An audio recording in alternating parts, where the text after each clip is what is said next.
Today, Governor Ron DeSantis came through Jacksonville saying school closures should be taken off the table altogether. Dawn White is on your side, live outside Douglas Anderson High School right now. And Dawn, the governor admitted that he didn't know that 2 schools in Duval County are actually closed, while also calling to keep them all open. Well, that is right, Jeannie. And the governor has always been saying that keeping kids out of class is a lot worse for them than actually keeping them at home. At a press conference, the governor said it was the district's decision to close those schools, not the state's, and he doesn't believe healthy students should be quarantined.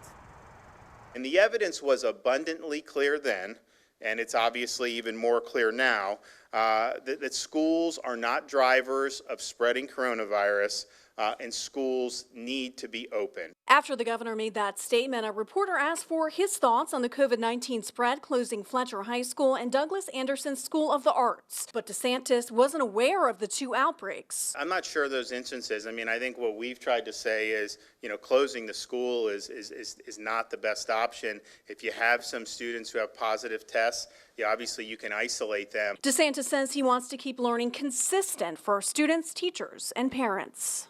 But we have to face the facts. There was gaps in learning that were that built up over March, April, May, and June. Of course, over the summer, although we did work to get summer instruction.